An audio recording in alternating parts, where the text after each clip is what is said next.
RT officer നല്ല ഉറക്കാണല്ലോ. Government ഓഫീസാണ് പോലെ.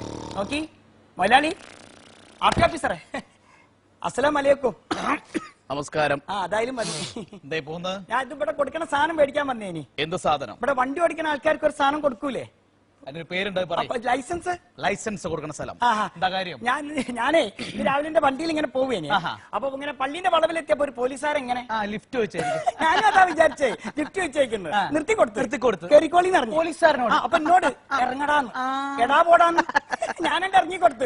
ഒരു പോലീസുകാരനല്ലേ. അപ്പൊ ഞാൻ ചോദിച്ച എന്തേന്ന് ചോദിക്കണം. അപ്പൊ എന്നോട് എടുക്കടാ. എന്ത് ഇതുപോലെ തന്നെ ഞാനും ചോദിച്ചേ എന്തെന്ന്. ലൈസൻസ് എടുക്കടാ. എനിക്കുണ്ടത്. എനിക്കിത് പ്രസവത്തിലില്ലല്ലോ. ഉമ്മ എപ്പോഴും പറയാം എനിക്കൊരു ലൈസൻസ് ഇല്ലാത്ത കളിയാണ്. ഞാൻ പറഞ്ഞു പോലീസുകാർ അതിന്റെ അടുത്തില്ല. ഇനിയിപ്പോ എന്താക്കും? ലൈസൻസ് ഇല്ലെങ്കിലേ വണ്ടിയുടെ സൈഡാക്കിട്ടോ. എന്താ വിചാരിച്ച എന്റെ വാപ്പന്റെ മുതലാണ്ട റോഡ് രണ്ട് ചാട്ടോ പോലീസുകാരല്ലേ. അപ്പൊ ഞാൻ ചോദിച്ചേ പൈസ എന്ത് വേണോ? പൈസ ഒന്നും വേണ്ട. പുണ്യാളച്ച പോലീസുകാരുടെ കൂട്ടത്തിൽ ചില നല്ല ആയിട്ടല്ല ഒരു പണ്ടാരടക്കാൻ ലൈസൻസ് വേണം. അപ്പൊ ഞാൻ പറഞ്ഞേ ഇതെഴുതാ കിട്ടാ. നമ്മള് പയ്യ 4ാം ക്ലാസ്സാ. നമ്മള് വല്ലാണ്ട് പഠിച്ചിട്ടൊന്നുമില്ല. അപ്പൊ ഞാൻ ചോദിച്ചത് എഴുതാ കിട്ടാണ്. അപ്പൊ മൂപ്പര് ആർടി ഓഫീസിൽ പോയിക്കോ. ഞാൻ വണ്ടി വള്ളീന്റെ അവിടെ സൈഡാക്കിട്ടേ നേരെ ഇങ്ങോട്ട് പോന്നാ ഒരു 2-3 ലൈസൻസ് പോട്ടെ. 2-3 ലൈസൻസോ? ഒന്ന് പോകുമ്പോ വേറെ നിർത്തൂടെ? എടോ അങ്ങനെ വാരിക്കൊടി കൊടുക്കാൻ പറ്റില്ല. അത് ചില ചോദ്യങ്ങളൊക്കെ ചോദിച്ച് ചില പരീക്ഷകളൊക്കെ നടത്തി ചില പരീക്ഷണങ്ങളൊക്കെ നടത്തണം. മനസ്സിലായോ? ആർക്കാ പരീക്ഷ? ആർക്കാ ലൈസൻസ്? എനിക്ക്. പിന്നെ ആർക്കാ പരീക്ഷ? പരീക്ഷ ഞാൻ പയ്യ 4ാം ക്ലാസ്. അതുകൊണ്ട് ശരിക്കും ഇങ്ങോട്ട് വരൂല. എന്ത് എഴുത്തും വായനയുടെ പ്രശ്നങ്ങളോ? ഞാൻ കുറച്ച് സാങ്കല്പികമായിട്ടുള്ള ചോദ്യങ്ങൾ ചോദിക്കുന്നു, നീ അതിന് സാങ്കല്പികമായ ഉത്തരം പറയും. ചോദ്യോത്തരം മാത്രമേ. എന്താ പേര്? ആലി. ആലിക്ക് എന്താ ജോലി? ഞാൻ മീൻകച്ചവട. എന്താ മീൻകച്ചവടം എന്ന് പറഞ്ഞ ചൊണ്ണൊക്കെ ഒരു ചെരുവ്. മീൻകച്ചവടാണോ ചോദിച്ചത്? മീൻകച്ചവടം എന്ന് പറഞ്ഞപ്പോ ചെരുവുണ്ടായി. മീൻകച്ചവടം വൈബ്രേഷൻ ഇട്ടാൽ ഒരിക്കലും. ഹലോ ബഷീറാ? ബഷീർ എന്നെ പോലീസ് ഇടിച്ചടാ കമ്പനിയാ. ഹെൽമെറ്റ് ഇല്ല. ഹെൽമെറ്റ് ഉണ്ടെങ്കിൽ എനിക്ക് നേരത്തെ തലക്കെട്ടല്ലോ ഉള്ളത്. ലൈസൻസ് ഇല്ലാന്ന്. പൈസ ഒന്നും കൊടുത്തിട്ട് പേടിച്ചില്ല. ഒരു പണ്ടാരക്കാലം പോലീസാ പിടിച്ചത്. ഞാൻ എന്നിട്ടിപ്പോ എവിടെയാണുള്ളത്? പോലീസ് സ്റ്റേഷനല്ല, അത് കൊടുക്കുന്ന സ്ഥലം ഉണ്ടല്ലോ. ആടെയുള്ള 2-3 ചോദ്യമൊക്കെ ചോദിക്കാനുള്ള പോലെ എന്തൊരു തരാറിരിക്കണം മൂപ്പര്. അല്ല നമ്മളെ നാട്ടിലെല്ലാവർക്കും ഉണ്ടോ? അത് ബാബുവിനും സുക്കൂറിനൊക്കെ ഉണ്ടോ ലൈസൻസ്? ആർക്കെങ്കിലും ഇല്ലാത്തണ്ട് എന്റെ മൊബൈലിലേക്ക് വിളിച്ച് പറഞ്ഞാൽ മതി. ഞാൻ എല്ലാവർക്കും ഉള്ള പഠിച്ച് അങ്ങോട്ട് വരാം. ഇനി ഓരോരുത്തർ ഇവിടെ നിങ്ങൾ അടങ്ങാക്കണ്ടേ? ഓർക്കൊക്കെ ഉണ്ട് പോലെ.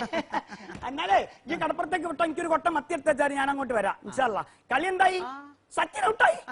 കണ്ടോ? സച്ചിൻ ഔട്ടായും പോലെ. സച്ചിനൊക്കെ ഇനി മീൻപണിക്ക് പോവുകയുണ്ടല്ലോ. എന്റെ പണി കഴിഞ്ഞോ? ചോദ്യത്തിലേക്ക് കടക്കാം. അങ്ങോട്ട് വാ. അത് ശരി. ഇത്ര നേരായി കളിക്കുന്നത്. പിന്നെ ഒരു കാര്യം, ആളില്ലാത്ത ഒരു ലെവൽ ക്രോസ്. എടോ സങ്കല്പാണ്, വിചാരിക്കാനുള്ളതാണ്. ഇനി ചോദിക്കുന്നൊക്കെ സങ്കല്പായിരിക്കും. മനസ്സിലാക്കണം. ആളുമില്ല, ഗേറ്റുമില്ല, റെയിൽ മാത്രം അങ്ങനെ കിടക്കുക. ആ റെയിലിൽ നീ 2 വീലർ ക്രോസ് ചെയ്യുമ്പോ ഈ റെയിലിന്റെ സെന്ററിലെത്തി നിന്റെ വണ്ടി അങ്ങ് ഓഫായി പോയി. എടോ സങ്കല്പത്തിൽ ഓഫായി. വണ്ടി ഓഫായത് മാത്രമല്ല, വണ്ടിക്ക് ലോക്കായി പോയി. 12:45 ഡ്രൈവറും 12:43 വണ്ടി ലോക്കായി. 2 മിനിറ്റ് ഗ്യാപ്പ് ഉണ്ട്. What can you do?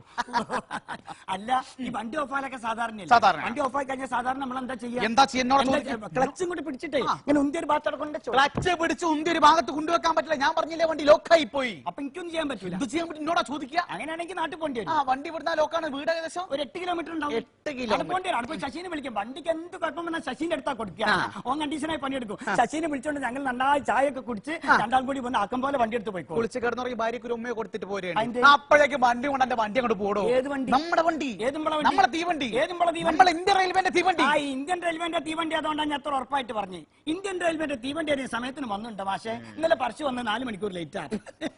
ഇനിയിപ്പോ നമ്മളെ ജപ്പാന്റെ വണ്ടിയിട്ട് പാളം തെറ്റി വരേണ്ടി വരും നമ്മളെ റൂട്ടിന്. എന്നോട് ഇതൊന്നല്ല, കുറച്ച് ടഫുള്ള ചോദിക്കേണ്ടി വരും. അല്ലാണ്ട് ടഫാവില്ലേ? തുപ്പിലെറിക്കുന്നുണ്ട്. ടഫ് ഇത്തിരി കുറച്ചാൽ ടഫ് ലേശം കുറയ്ക്കാം. വളരെ തിരക്ക് പിടിച്ചൊരു ടൗണ് കോഴിക്കോട് മിഠായി തെരുവ്. ഈ കോഴിക്കോട് മിഠായി തെരുവിൽ നീ ഒരു പെരുന്നാൾ തിരക്കില് നീ നിന്റെ 2 വീലർ ആയിട്ട് ഇങ്ങനെ പോവാണ്. ഈ പോയിക്കൊണ്ടിരിക്കുമ്പോൾ പെട്ടെന്ന് നിന്റെ പിറകിൽ ഒരു ആന. എവിടെ? എടോ സങ്കല്പാണ്.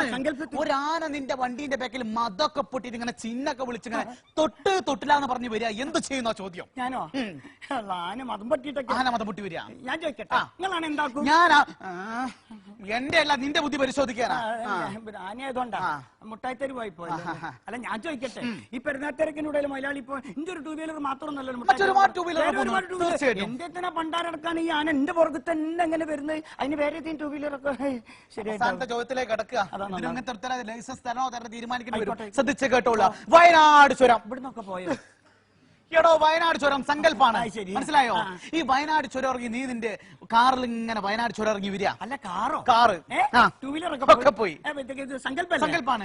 ഇന്നോവ ആയിക്കോട്ടെ. ഈ വയനാട് ചുരം ഇറങ്ങി നീ നിന്റെ ഇന്നോവയിൽ ഇങ്ങനെ വരിക. അല്ല ഇങ്ങോട്ട് വരിക. ഇങ്ങോട്ട് വരിക. എപ്പോഴും അങ്ങോട്ട് പോയി. സങ്കല്പാണോ അത്? ശരിയാ. വയനാട് ചുരം ഇങ്ങനെ വരികയാണ്. ഒരു 100-150 സ്പീഡിൽ കത്തിച്ച് പിടിച്ച് വരികയാണ്. എത്രയിലാ പോണെ? 160-ല്. 160-ലൊക്കെ പോണം. സങ്കല്പത്തിൽ എത്ര സ്പീഡിലും പോവാം. പോവുക. 100-150 സ്പീഡിൽ കത്തിച്ച് പിടിച്ച് പൊടിച്ചു ഇങ്ങനെ വരികയാണ്. കത്തിച്ച് കോട ഇറങ്ങിയിട്ടുണ്ട്. അവിടെ കടിക്കോ? പുലി കോടാന്ന് പറഞ്ഞ മഞ്ഞ് മഞ്ഞാണോ? കുഴപ്പമില്ല. കത്തിച്ച് പിടിച്ച് പൊടിമാറ്റി 100-150 സ്പീഡിൽ കത്തിച്ച് പിടിച്ച് ഒറ്റ മിനിറ്റ്. വയനാട് എന്താണ്? നിങ്ങളുടെ കൂടെ- ഞാനില്ലടാ ഇത്. നിങ്ങൾ എന്റെ അടുത്തിനാണ് ഞാൻ കത്തിച്ച് പിടിച്ച് പോയിക്കോളും. പൊടിമാറ്റി 100-150 സ്പീഡിൽ ഇങ്ങനെ വയനാട് ചുരം ഇങ്ങനെ പൊടിമാറ്റി ഇങ്ങനെ വന്നോ എന്റെ വണ്ടിന്റെ ബ്രേക്ക് അങ്ങോട്ട് പോയിണ്ടോ അല്ലേ? എന്നെ മനസ്സിലായി. ഇത് മനസ്സിലാക്കപ്പോ 10ാം ക്ലാസ് പാസ്സാവൊന്നും വേണ്ട. കാളവാലം എന്ത് വെച്ചാൽ അറിയാം പത്താനാന്ന്. അപ്പോഴെ നിങ്ങളോട് ഞാൻ പറഞ്ഞതാ ഒലക്കമല പോക്ക് പോരുതെന്ന് അല്ലേ? 160 പണ്ടാറടക്കണ്ട നിങ്ങളോട് ഞാൻ പറഞ്ഞല്ലേ? അല്ലേയോ? വണ്ടിന്റെ ബ്രേക്ക് വണ്ടിന്റെ ബ്രേക്ക് അല്ല, വണ്ടി തന്നെ പോയി പോകും. അമ്മ അലാക്കിലെ പോക്ക് അങ്ങനെ പോയത്. നിങ്ങൾ അറിയാം ആർ ടി ഓഫീസറൊക്കെ നിങ്ങൾക്ക് ലൈസൻസ് ഉണ്ടോ?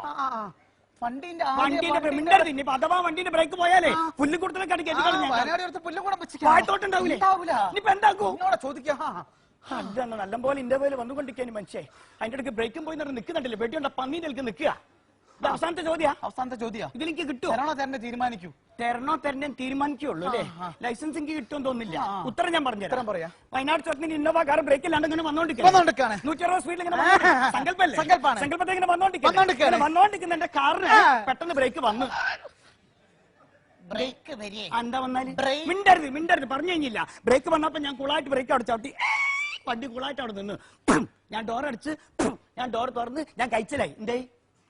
എന്തേ എന്താ ഓന്ത് കളിക്കുമ്പോൾ കളിക്കണം? എന്തേന്ന് ബ്രേക്ക് പോയ കാരണം എങ്ങനെയാണോ ബ്രേക്ക് വരിക? അല്ല എന്താ വന്നാല് ബ്രേക്ക് പോയ കാരണം എങ്ങനെയാണ്? അല്ല മുതലാളി എന്താ ബ്രേക്ക് പോയ കാരണം എന്താ വന്നാലും ആർട്ട് ഓഫീസറെ നോക്കല തെറിപ്പിച്ചാണ് ഞാൻ പറഞ്ഞുതരാം. ഞാൻ വന്നപ്പം പോലും എന്നോട് തുടങ്ങിയതാ സങ്കല്പിക്ക്. ഇത് അങ്ങോട്ട് സങ്കല്പിച്ച് നോക്കി മനുഷ്യ. സച്ചിൻ മീൻ വിൽക്കാൻ പോണോ? അത് കുറച്ച് കൂടി പോയേട്ടോ. തോമസ് കുട്ടി വേഗം വിട്ടൊളി എന്നുള്ള ഡയലോഗ് ഉഷാറായിട്ടുണ്ടല്ലോ. ഇൻട്രോയിൽ സൂപ്പർ ടാലന്റ് ഇടവേളയ്ക്ക് ശേഷം തുടരും.